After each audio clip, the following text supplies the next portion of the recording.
Welcome to the Pivot Experience podcast, where leadership transformation isn't just a concept, it's a journey we take together. This is where real leaders share real stories about the moments that changed everything.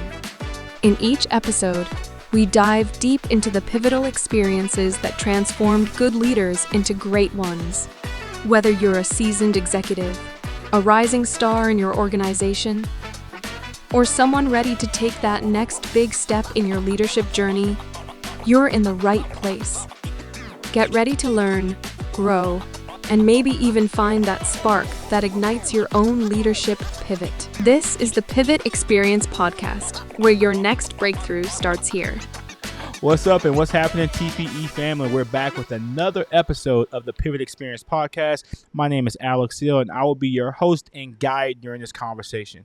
As many of you know, the Pivot Experience is all about connecting us with leaders, experiences, and stories that will help you pivot into your next. On today's episode, it's not going to be any different. I had a chance to look through this young man's story, and I truly believe what we're going to dive into today is an embodiment of the pivot experience, having that moment in your life where you're forced to pivot and great things happen from it. And so I have a gentleman by the name of Andy Croker. Am I saying that right? Crocker. I'm sorry about that. Andy Croker on the line today. And he's going to talk to us about his story, his pivot experience, and the things that he's learned from it. But before we do that, how are you today, sir? Doing great, Alex. Thanks so much for having me on. Okay, no, of course, Andy. So I'm from my understanding, you have some background in aerospace dynamics, right? I do. And you do some things in that area, and actually, you have a pretty large piece of your story deals with losing a contract. And get this, y'all, he was fighting. Well, I don't want to use the words fighting, bidding against the likes of Elon Musk and Jeff Bezos. So I've got to hear, what was that all about? What's the story? And then how did we get to this point? Yeah. Thanks for asking. I've been in aerospace my whole career. I'm an aerospace engineer by training, and about 30 years in the field. And that whole time, it's really been focused on the space part of the business. So, there's commercial airliners, there's different types of aerospace, but I've always been in the space side.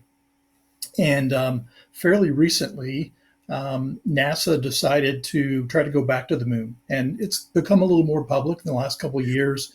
China's made efforts to get to the moon, and NASA needs to try to keep up, but also use the moon as a way to grow our capabilities in space and eventually go onto Mars.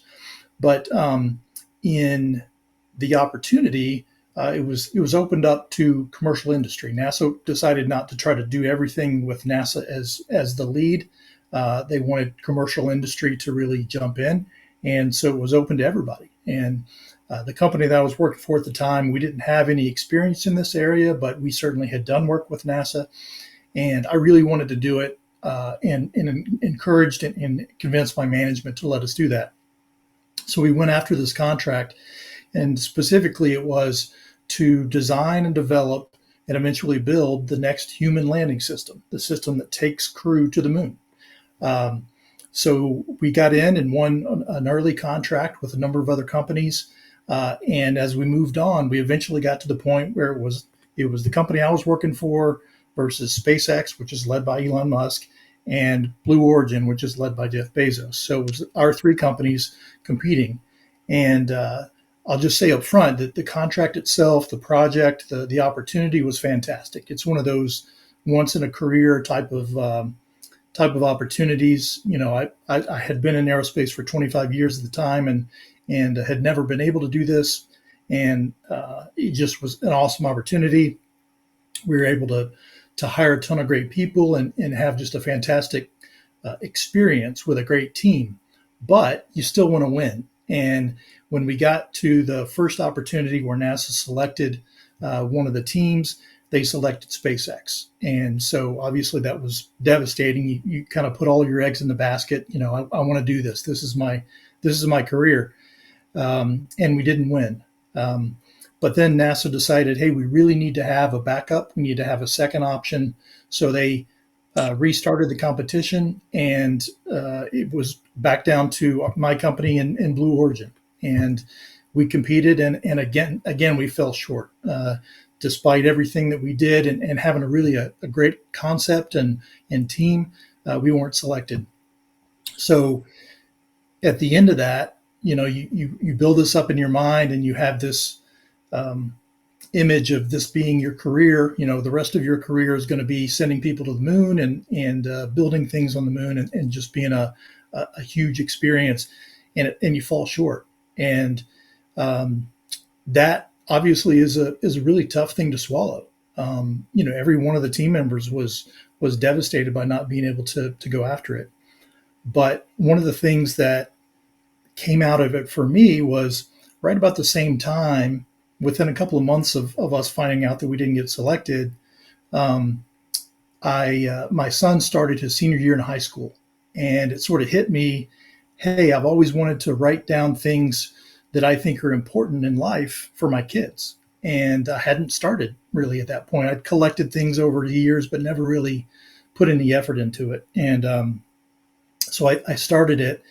And as I got into it, I really realized that I had learned a lot of things from the human landing system experience and all of my career that I wanted to put into the book. And what it led to was writing a book about values, which is it's called The Unconditionals, and it's about the values that I think are really most important for us to live fulfilled lives, to become who we want to be, who we should be. And so that's what the book is about. And it has some stories about that HLS experience, but also other things from my career and other stories from others who kind of embody the different aspects of those values. Wow, that's I think you maybe oversimplified that story a bit, but I think there's a lot more meat on that bone for us to chew on. So I'm going to try to do my best to just Yeah, navigate us back through that. So first of all, not one no, but two no's, right? Like right. but again, I think that's still elite company. I know you headed this up with saying you want to win, right? But Oh, yeah. but definitely knowing that you were an elite company with going against those companies, you got to think highly of yourself. So first of all, kudos for that, to being in the circle. But can you just kind of just walk a little bit in more detail around just the stages of emotions that you and maybe the team members had when you first, I heard you say, like, okay, well, I got to a point in which this was the spark for me to write this book, because there was another underlining catalyst of the legacy I wanted to leave for my kids. But Mhm. we can't avoid the real time reaction of, hey, a lot of us have worked all our lives for a moment like this, to Yeah. play in this role of history. So let's talk through that a little bit. What are some of the Yeah. things that you and your team did to kind of get morale back to where it needed to be, and to get the energy back in the room where it needed to be? Yeah. So yeah, good question. And I'll say this: when I talked to every member of the team, that was part of that team where we competed, and we talk about the experience to a person, we all agree it was a fantastic experience.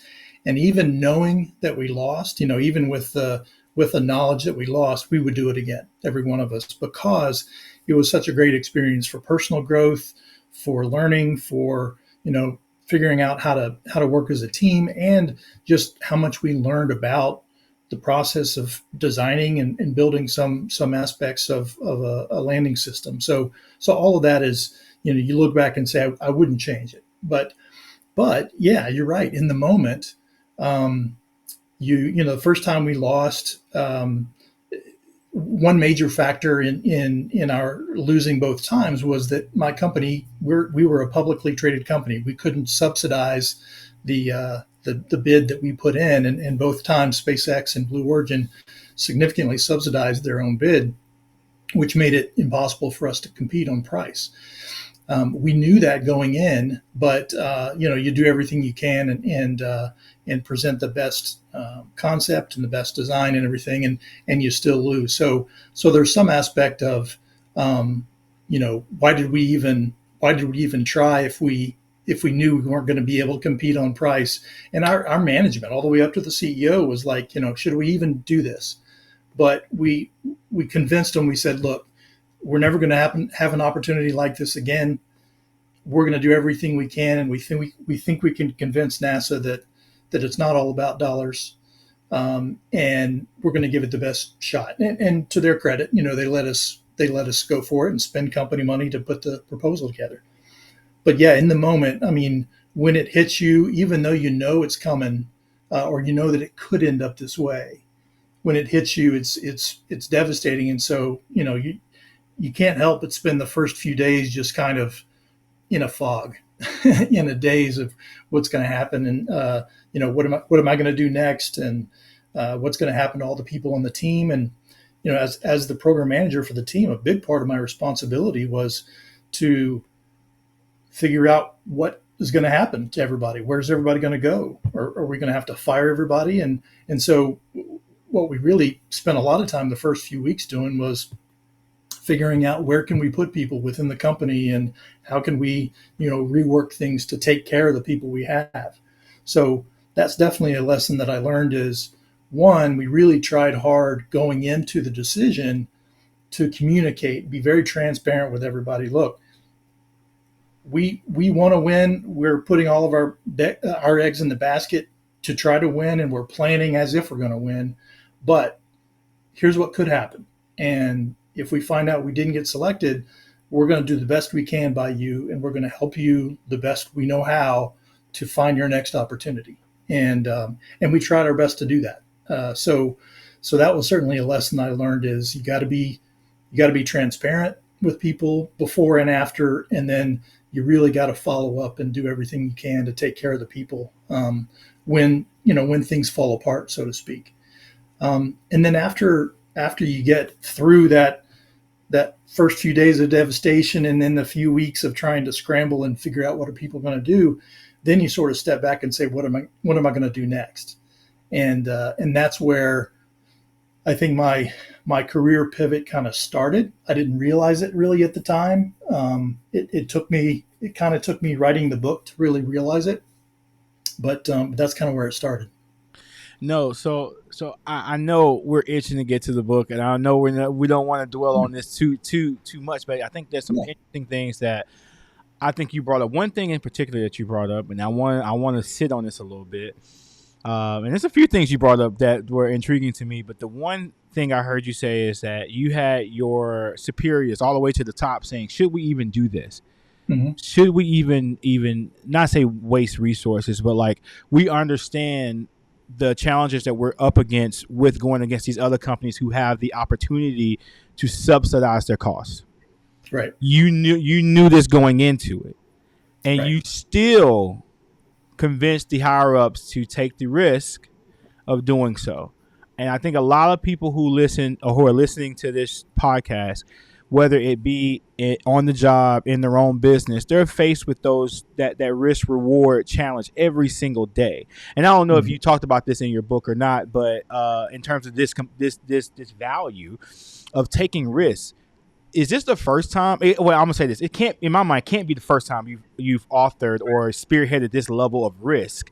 Can you talk about the courage you had to have to say, I believe we can, even though those guys got the notoriety and the public eye that we may or may not have, I still believe in our product, I still believe in our people, I still believe in the chances of us being able to be competitive. Can you talk through the courage that you as the leader, the program director, has to have to do that, and then maybe like some technique around how did you convince that person on the other side that was sitting in the corner office to say, you know what, Andy, let's do this thing. So can you kind of talk us through that a little bit, because I think that's important.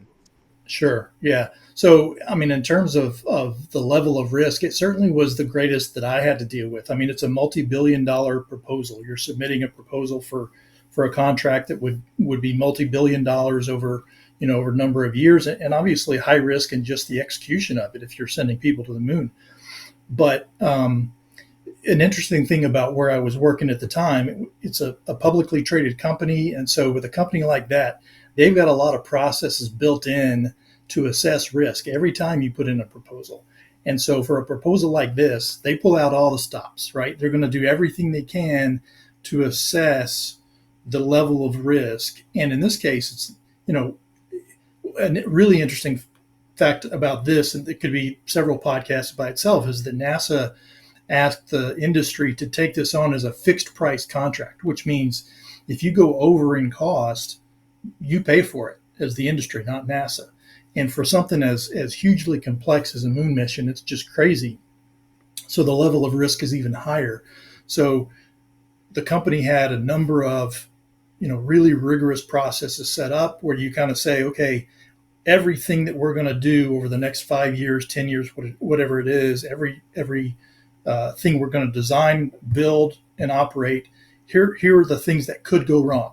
And then you end up putting dollars in terms of dollar risks against every one of those things, and you add them up and put that into your cost. So it did take a lot of analytical and just, I'll say, convincing our team, our management, that we had the best concept. In any decision like this, there's price, and sometimes price is the factor. But in a decision like this, price is a factor, is one factor, usually not the only one. And so we really said, okay, we're probably not going to win on price, but can we compete on the best concept? Can we compete on the best way that our team is going to work with the customer? Can we compete on those other things? And we decided we could. We were really confident in our concept. We were confident in our team and how we were going to work with the customer. Felt like we had a lot of innovations there. And then we did everything we could to convince ourselves that not only was our price competitive, but that we had enough risk built into it to convince our team, our management, that, hey, if we win this thing, we're not going to be, like the dog that catches the bus, wishing that you hadn't. So that was a big part of it, is just following those really rigorous risk processes. And then, frankly, just tons of meetings saying, okay, we got to talk through this over and over and over again and look at it from every angle to decide if we're going to do it. And finally, again, to their credit, we did. No, so let me digest what I heard you say. Number one, what's your risk tolerance? What's your risk? And so, for those of you out there looking to, not saying challenge the status quo, but if you are passionate about an idea or project that's in your organization and you're approaching this idea that may be contrary to your superiors, number one, you got to understand the risk. So whether that is taking advantage of any internal systems that are in place, or using your own analysis, SWOT analysis, if on a very basic level, to assess the risk. Number one. Number two, communication, high level communication.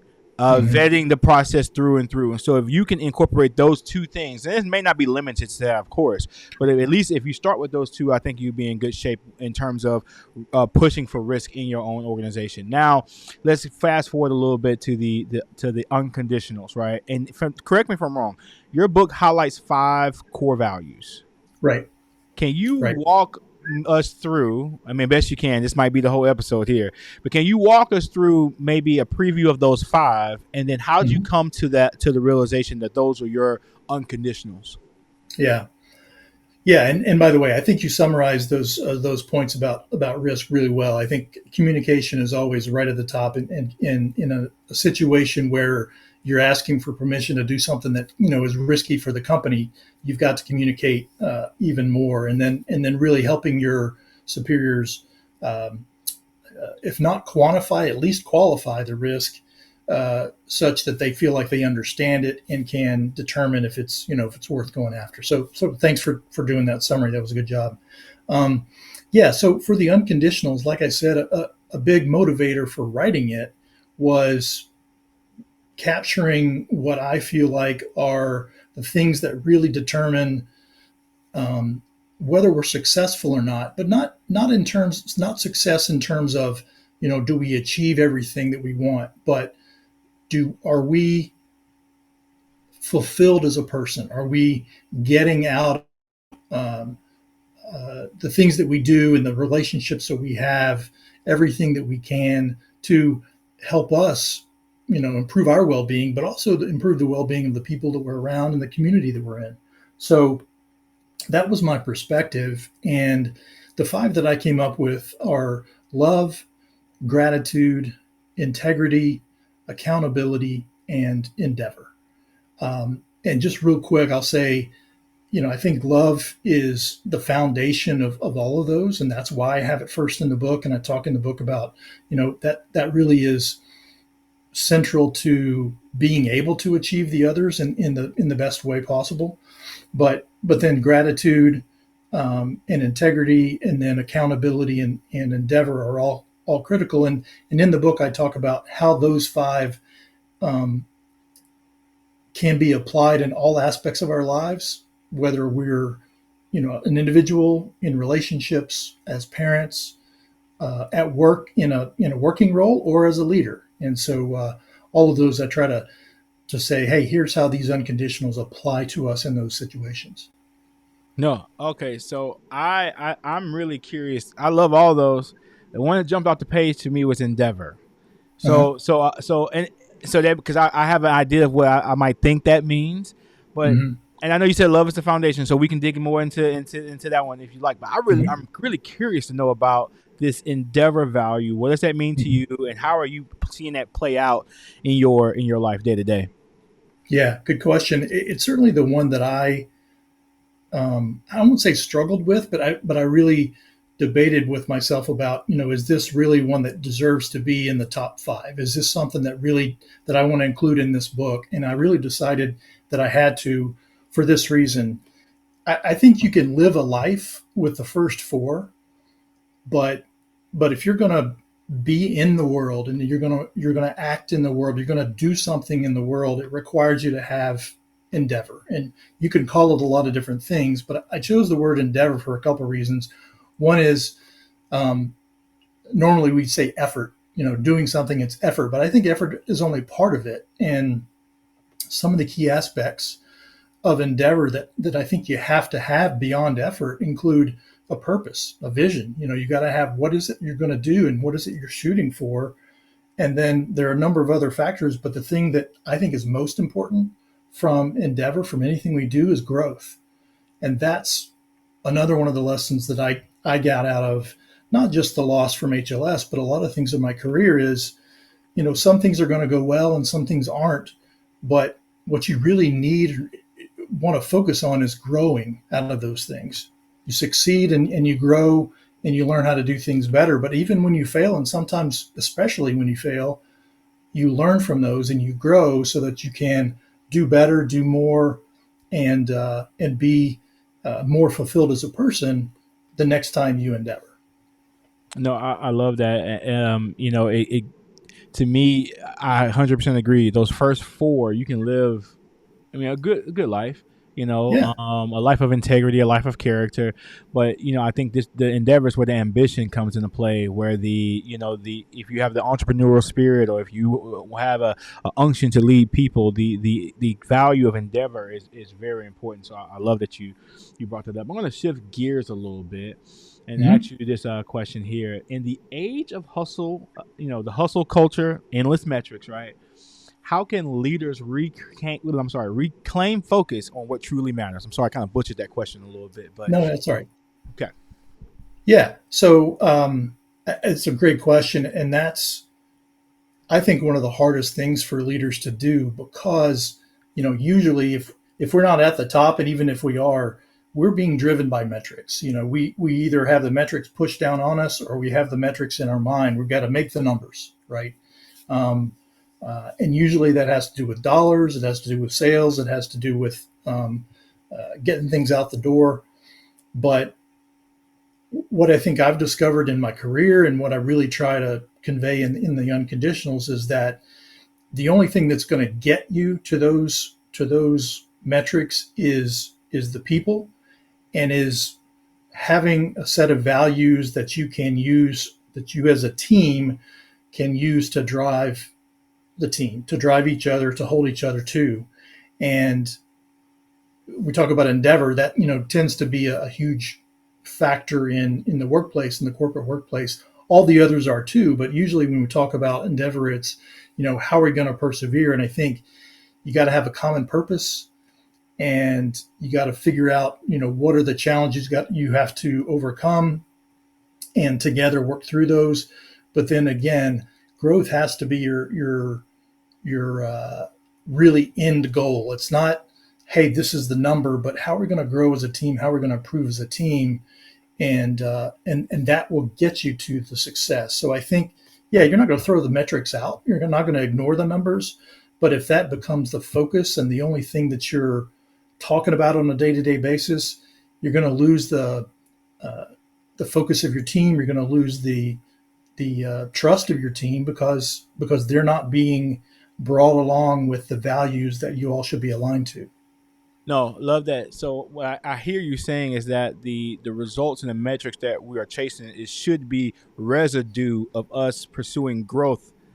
So if we were pursuing growth as the focal point, the metrics and numbers, not saying they'll just take care of themselves. I think it would be naive of us to say that we shouldn't look at it, right? But Yeah, but to me, that is going to be the results are a result of people growing. You know what I mean? And yeah, so, and not the reverse. I think a lot of times I think you get diminishing results when you focus on the metrics first. You know, you might work hard to get the metric, hit the metric, and it's not sustainable because the people who you're bringing along with you are not really equipped to get there, but you might have willed it for a small period of time versus if you focused on the growth of the team around you, those results will be more sustainable and you'll be able to see the outcome more long term. yeah. That's exactly right. And again, I think it really depends on having the values. The five values that I chose and I wrote about, I think are critical in the workplace. But it may be a different set of values for the company that you're running. Whatever those values are, those are the things that really should be the basis of any endeavor you do and whatever your metrics are. So really achieving the metrics, yeah, that may be your goal, but you've got to show the team that, hey, we're going to follow these values. We're going to use the values and follow those as a way to get to that goal. And along the way, then you grow your people, you grow your team, and even when you have setbacks, you can overcome those because you're working according to your values, and you're not gonna hit that brick wall and say, well, I don't know what I'm going to do next because I have no values to back me up. That's good. That's real good.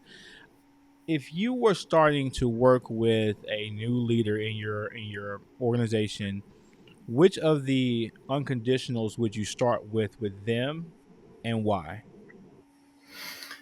I think I would start with accountability. I, I certainly would want to touch on all of them, but I'll try not to avoid your question. I think accountability for new leaders because I know that I experienced in my career as a new leader and even as an experienced leader, it's hard to avoid doing this.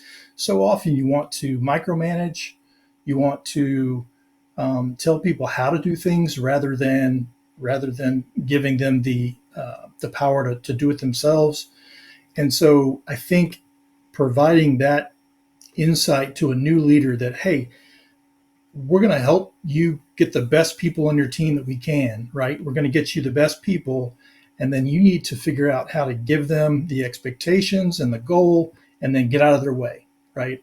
And getting out of their way means, yeah, you check in every so often, you help remove the roadblocks. You may nudge if you need to in one direction or another, but in general, you let them figure out how to go do what they're going to do. And that giving them the responsibility and even accountability for achieving the goal is really going to build the team, which helps the overall team grow much better than if the leader tries to do it all. No, I love that. Love that. No, that's awesome. I think we all need a healthy dose of accountability, especially in the beginning. If you don't dwell on accountability in the beginning, and we start our leadership journey not being accountable, it's kind of hard to get you on the path of being being accountable if you don't start with it. So, Yeah. so what's next for you? What's on the horizon for you? Yeah. So talking about pivots here, the pivot experience. So for me, I said when I wrote the book, it was kind of a learning experience for me. It was helping me understand what my values are, and as I went through that process, I kind of discovered, hey, I don't feel like the jobs that I'm in right now are allowing me to fully live those values and most importantly grow as a person. And so yeah, back in May I kind of stepped back from my aerospace job and decided I'm going to look at what can I do to live these values more fully. And I'm kind of still in the process of defining that. One is potentially writing more books that kind of support the values and support the importance of having values that you live unconditionally, the importance of unconditionality in general. And how can I share those with other leaders, but also how can I share them with not just my kids, but other high school age and college age kids, who are trying to figure out how can I be successful. I think it would be really nice to be able to teach them that, you got to have a stable set of values early on. I listened to the podcast you did with Elise Moore a few weeks ago, and I thought she was dead on in teaching values that, you want to know who you are before you try to figure out what you're going to do, because that who you are is what helps you get to what you want to do, and you've got to figure out what values you're going to align yourself with. So that, I think, is that's what I'm trying to figure out, is how can I take that next step and live those values, but also share them with other people. No, love that, and I guess we're all on the never-ending journey of seeing what's next. Right. Yeah. We continue to grow, as we continue to just evolve as people and get more in tune with who we are.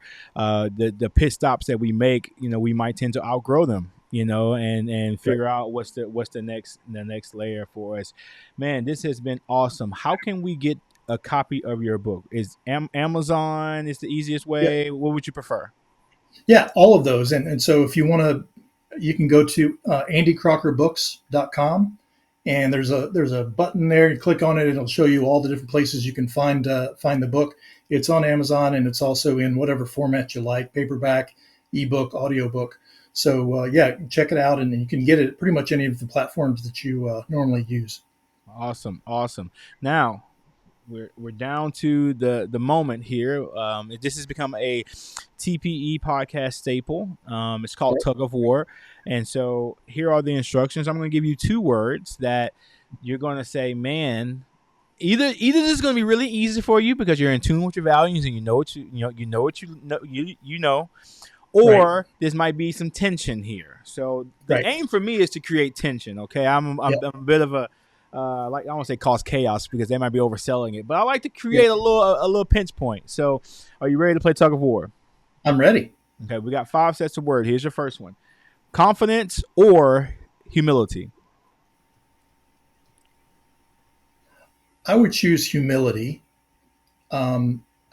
I think humility comes from confidence. So I think it's tough to really truly have humility if you don't have the foundation inside to support it. And so I would choose humility. I think confidence can be fake. It can be over the top. So humility.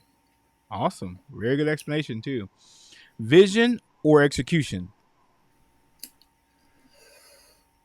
Well, I'll start off by saying I like what Elise said on the podcast when you got into the tug of war, that I'll choose one and let other people choose the other one, so that you can balance it out. You got to have a little bit of both. But I'll say vision. I am definitely a person who likes to do both, who has to have both. It drives me crazy when a vision is set and the execution falls apart.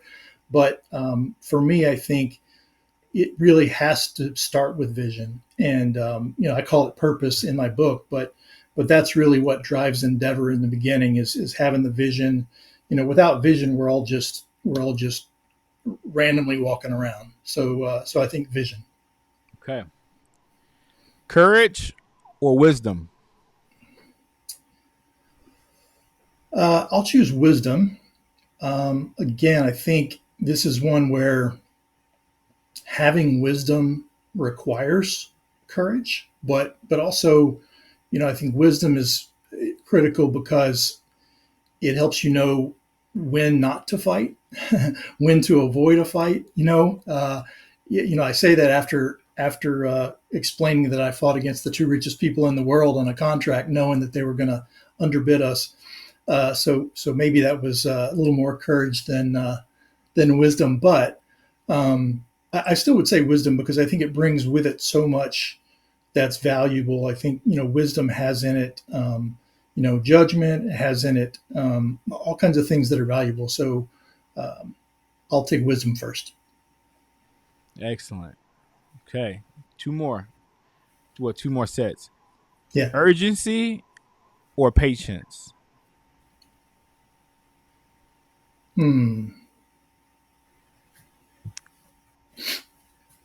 I think patience,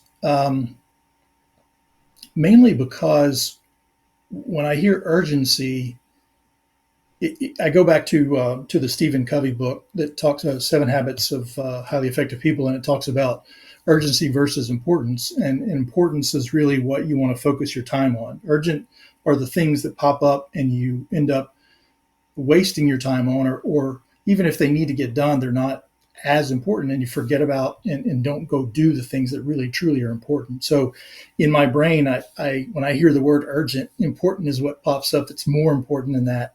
Patience, I think, is something that helps us understand what we should be doing, what is important. So yeah, we can't always be patient. Being overly patient is a negative because you end up never doing anything. But I think patience in its truest form means you wait until you have to act, or wait until you really should act, and then you do the important things. So patience.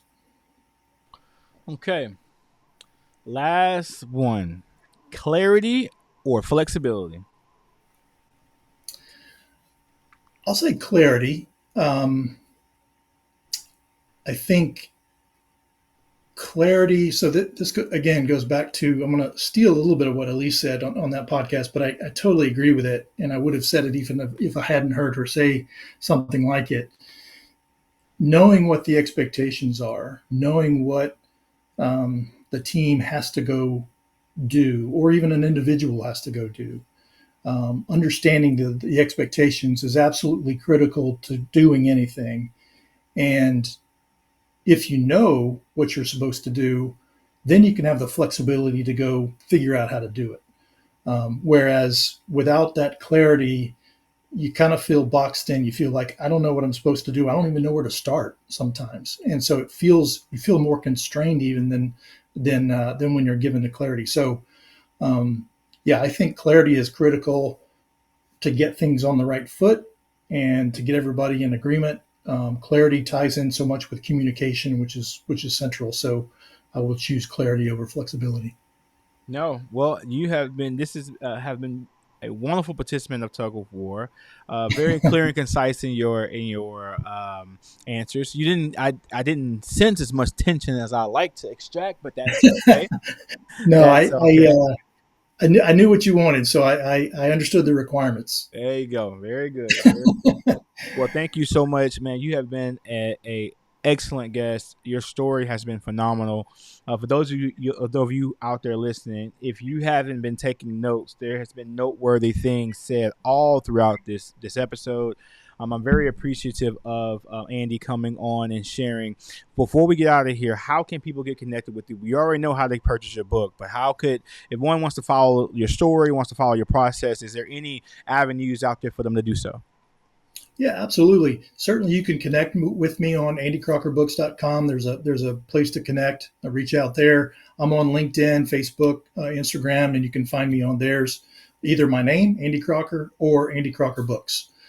So yeah, please reach out. We'd love to chat with anybody. All right, awesome. There you have it. Go connect with him, or at least follow him on LinkedIn. I'm sure he'll appreciate that. What he'll appreciate even more is if you go to andycrockerbooks.com and you purchase a book, The Unconditionals. I love the title. Very Thank catchy. you. Very, very catchy. I think I'm gonna make sure I'm gonna have to support you and get a book of my own, so I can understand. I really want to dig into that endeavor. Yeah, Yeah. that endeavor chapter, and all more important, but I like that word. That's a in terms of a value, that's new for me. And so, man, no, thank you so much. Any parting words before we close out? I just want to say thank you, Alex. I really appreciate it. A great podcast. I've enjoyed listening to the others, and I hope wish you all the best. Thanks so much for having me on. Thank you so much. And there you have it, TPE family. We've had another pivotal story come across the airwaves here. I'm so fortunate and glad to have you guys as an audience. If you can do me a huge favor, when you hear this, please remember to like, share, comment. It really helps more people hear about these amazing stories, these amazing leaders in the space, and we can help more people pivot into their next. And so until next time, TPE family, peace.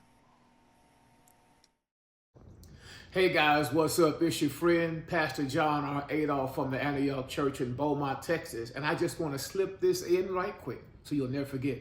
It's all about progress over perfection here at TPE. Tap into the Pivot Experience where we help young, hungry entrepreneurs move on to the next step.